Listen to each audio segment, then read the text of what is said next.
So here we are in Anathapindika's park, Jeta's Grove. Anāthapiṇḍikovādasutta, the advice to Anathapindika.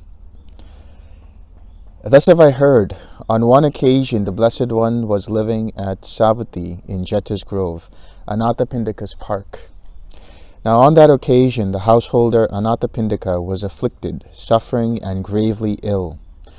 Then he addressed a certain man thus, "Come, good man, go to the Blessed One, pay homage in my name with your head at his feet, and say, Venerable Sir, the householder Anathapindika is afflicted, suffering, and gravely ill.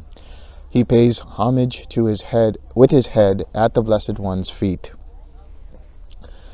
Then go to the Venerable Sariputta, pay homage in my name, and with your head at his feet, and say, Venerable Sir, the householder Anathapindika is afflicted, suffering, and gravely ill.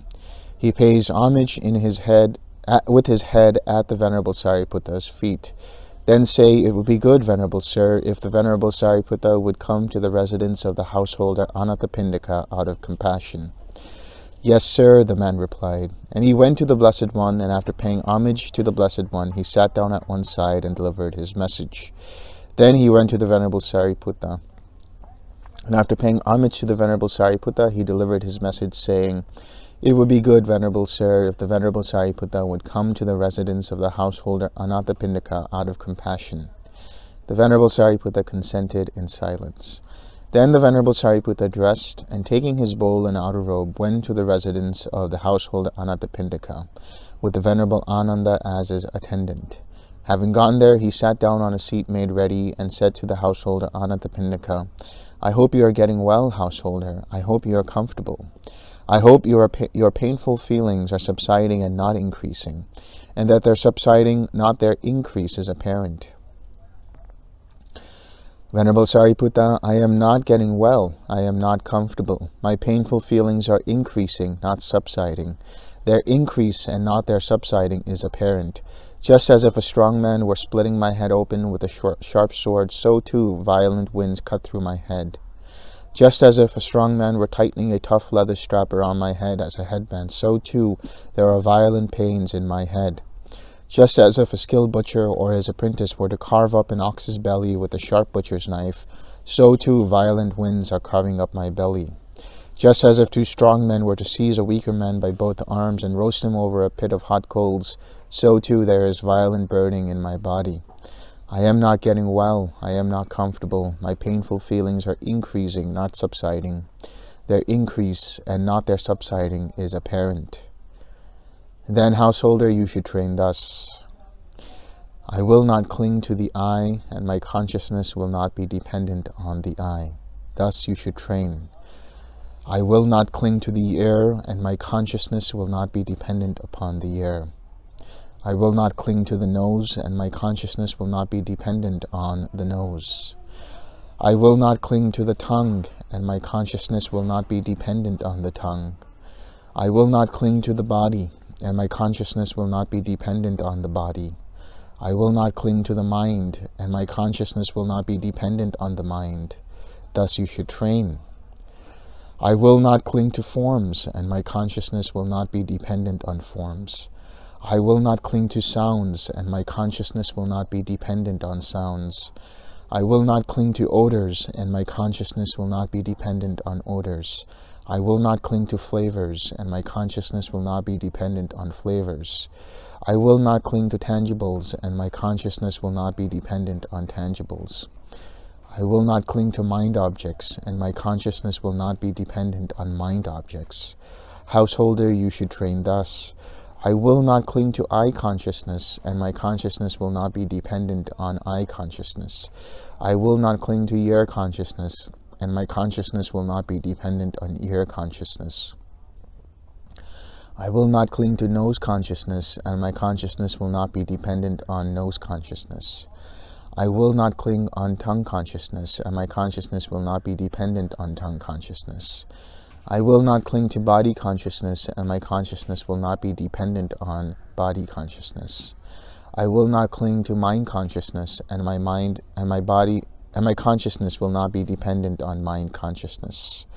Householder, you should train thus. I will not cling to eye contact, and my consciousness will not be dependent upon eye contact.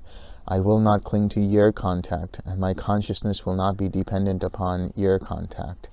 I will not cling to nose contact, and my consciousness will not be dependent on nose contact. I will not cling to tongue contact, and my consciousness will not be dependent upon tongue contact. I will not cling to body contact, and my consciousness will not be dependent on body contact. I will not cling to mind contact, and my consciousness will not be dependent on mind contact. I will not cling to feeling born of eye contact, and my consciousness will not be dependent on feeling born of eye contact. I will not cling to feeling born of ear contact, and my consciousness will not be dependent on feeling born of ear contact. I will not cling to feeling born of nose contact, and my consciousness will not be dependent upon feeling born of nose contact. I will not cling to feeling born of tongue contact, and my consciousness will not be dependent on feeling born of tongue contact. I will not cling to feeling born of body contact, and my consciousness will not be dependent on feeling born of body contact. I will not cling to feeling born of mind contact, and my consciousness will not be dependent on feeling born of mind contact. I will not cling to the earth element, and my consciousness will not be dependent on the earth element. I will not cling to the water element, and my consciousness will not be dependent on the water element. I will not cling to the fire element, and my consciousness will not be dependent on the fire element. I will not cling to the air element, and my consciousness will not be dependent on the air element. I will not cling to the space element, and my consciousness will not be dependent on the space element. I will not cling to the consciousness element, and my consciousness will not be dependent on the consciousness element. I will not cling to material form, and my consciousness will not be dependent on material form. I will not cling to feeling, and my consciousness will not be dependent on feeling. I will not cling to perceptions, and my consciousness will not be dependent on perception. I will not cling to formations, and my consciousness will not be dependent on formations. I will not cling to consciousness, and my consciousness will not be dependent on consciousness. I will not cling to the base of infinite space, and my consciousness will not be dependent on the base of infinite space. I will not cling to the base of infinite consciousness, and my consciousness will not be dependent on the base of infinite consciousness. I will not cling to the base of nothingness, and my consciousness will not depend upon the base of nothingness. I will not cling to the base of neither perception nor non-perception, and my consciousness will not be dependent on the base of neither perception nor non-perception. I will not cling to this world, and my consciousness will not be dependent on this world. I will not cling to the world beyond, and my consciousness will not be dependent on the world beyond. I will not cling to what is seen, heard, sensed, cognized, encountered, sought after, examined by the mind, and my consciousness will not be dependent on that. When this was said, the householder Anathapindika wept and shed tears. Then the Venerable Ananda asked him, "Are you foundering, householder? Are you sinking?" "I am not foundering, Venerable Ananda, I am not sinking. But although I have long waited upon the teacher and bhikkhus worthy of esteem, never before have I heard such a talk on the Dhamma. Such a talk on the Dhamma, householder, is not given to lay people clothed in white. Such a talk on the Dhamma is given to those who have gone forth. Well then, Venerable Sariputta, let such talk on the Dhamma be given to lay people clothed in white. There are clansmen with little dust in their eyes who are wasting away through not hearing such talk on the Dhamma. There will be those who will understand the Dhamma." Then after giving the householder Anathapindika his advice, the Venerable Sariputta and the Venerable Ananda rose from their seats and departed. Soon after they left, the householder Anathapindika died and reappeared in the Tusita heaven. Then, when the night was well advanced, Anathapindika, now a young god of beautiful appearance, went to the Blessed One, illuminating the whole of Jeta's grove. After paying homage to the Blessed One, he stood at one side and addressed the Blessed One in stanzas. O Blessed One, O blessed is this Jeta's grove, dwelt in by the sagely Sangha. wherein resides the King of Dhamma, the fount of all my happiness. By action, knowledge, and Dhamma, by virtue and noble way of life, by these are mortals purified, not by lineage or wealth. Therefore, a wise person who sees what truly leads to his own good should investigate the Dhamma and purify himself with it. Sariputta has reached the peak in virtue, peace, and wisdom's ways. Any bhikkhu who has gone beyond at best can only equal him. That is what the young god Anathapindika said, and the teacher approved. Then the young god Anathapindika, thinking the teacher has approved of me, paid homage to the Blessed One, and keeping him on his right, he vanished at once. When the night had ended, and the Blessed One addressed the bhikkhus thus: Bhikkhus, last night, when the night was well advanced, there came to me a certain god of beautiful appearance, who illuminated the whole of Jeta's grove. After paying homage to me, he stood at one side and addressed me in stanzas thus: O blessed is this Jeta's grove, dwelt in by the sagely Sangha, wherein resides the King of Dhamma, the fount of all my happiness.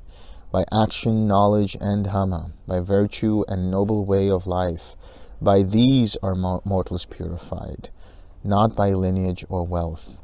Therefore, a wise person who sees what truly leads to his own good should investigate the Dhamma and purify himself with it. Sariputta has reached the peak in virtue, peace, and wisdom's ways. Any bhikkhu who has gone beyond at best can only equal him. That is what the young god said. Then the young god, thinking the teacher has approved of me, he paid homage to me, and keeping me on his right, he vanished at once. When this was said, the Venerable Ananda said to the Blessed One, Surely, Venerable Sir, that young god must have been Anathapindika, for the householder Anathapindika had perfect confidence in the Venerable Sariputta. Good, Ananda, good. As far as reasoning goes, you have drawn the right conclusion. That young god was Anathapindika, no one else. This is what the Blessed One said. The Venerable Ananda was satisfied and delighted in the Blessed One's words.